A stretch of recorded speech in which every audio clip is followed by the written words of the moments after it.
వీళ్ళందరికీ పరలోక స్థానం లేదు. మరి ఇలాంటి జరిగేటప్పుడు చాలా మంది అంటారు కదా, అసలు నరహత్యలు చేసినప్పుడు దేవుడు ఏమయ్యాడు, దేవుడు వాడు ఉన్నాడా అని ఆ టైంలో అంటారు. దేవుడు ఉంటే ఎందుకు ఇలా జరిగిస్తున్నాడు? నేను ఒక చిన్న కోణాన్ని చెప్పడానికి ప్రయత్నిస్తాను. చూడండి, దేవుడు దేన్ని ఆపడండి. దేవుడు దేన్ని ఆపడు. అట్లని చెప్పి ఆయన చూడట్లేదు, ఖచ్చితంగా చూస్తున్నాడు. ఓకేనా? దేవుడు మనిషికి, ఇది చాలా పెద్ద కోణం చెప్పాలంటే, చాలా పెద్ద ప్రశ్న కూడా. దేవుడు మనిషిని తయారు చేసినప్పుడు దేవుడు తనకి ఒక ఫ్రీ విల్ అనేది ఇచ్చాడు. అంటే తన స్వతహాగా నిర్ణయం తీసుకున్న దానికి ఇచ్చాడు. ఆ నిర్ణయంతో మనిషి ఎప్పుడైతే తప్పు చేశాడో ఆ తప్పు తన చేతిలో నుంచి అపవాది చేతిలోకి వెళ్ళిపోయింది. ఆ ఫ్రీ విల్ అనేది ఏదైతే ఇవ్వబడిందో అది మానవుడు చేసిన తప్పిదం వల్ల తన చేతిలోంచి అది అపవాది చేతిలోకి వెళ్ళిపోయింది. ఓకేనా? దేవుడు ఏదైనా ఇస్తే దాన్ని వెనక్కి తీసుకునే అలవాటు దేవునికి లేదు. దానికి వల్ల ఎంత పర్యవసానం జరిగినా సరే ఫ్రీడమ్ ఆ పర్యవసానానికి ఆయన ఏదో ఆల్టర్నేట్ సిద్ధపరిచి రెడీకి పెడతాడే కానీ దాన్ని ఇచ్చిన దాన్ని మాత్రం వెనక్కి తీసుకోడు. మనిషికి స్వేచ్ఛగా తన స్వతహాగా నిర్ణయం తీసుకునే అవకాశం ఇచ్చాడు. అది మంచి అయినా చెడే, అది మంచి అయినా చెడైనా కానీ. ఓకేనా? సో యాక్చువల్లీ చెడు మరి దేవుడే చేసింటే దేవుడు చేయలేదు.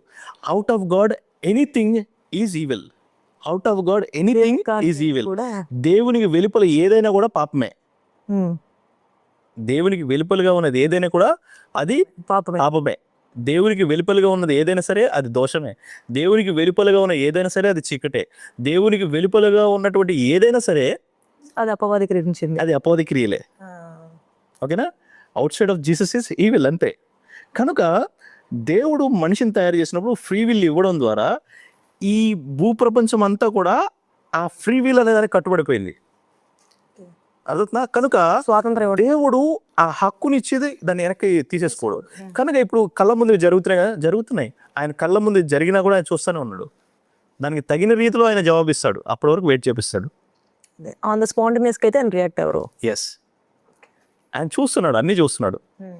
ఆయన అంటాడు కదా, విననేరకుండా ఆ చెవులు మందంగా ఇల్లలేదు అంటాడు కదా. ఓకేనా? కాబట్టి ఆయన చూస్తుంటాడు, వింటుంటాడు. ఓకేనా? ప్రతిదాన్ని ఆయన చూస్తుంటాడు. ఓకేనా? యెషయా గ్రంథం 59:2 ఒక మాట ఉంటుంది, మన పాపములు ఆయనకి అడ్డుగా ఉన్నాడు, కనబడుతుంది. నాకును మీకు మధ్య అడ్డుగా ఉన్నాయి. కాబట్టి ఆయన చూస్తున్నాడు, ఆయన ప్రతిదీ చూస్తాడు, ప్రతిదీ గమనిస్తాడు.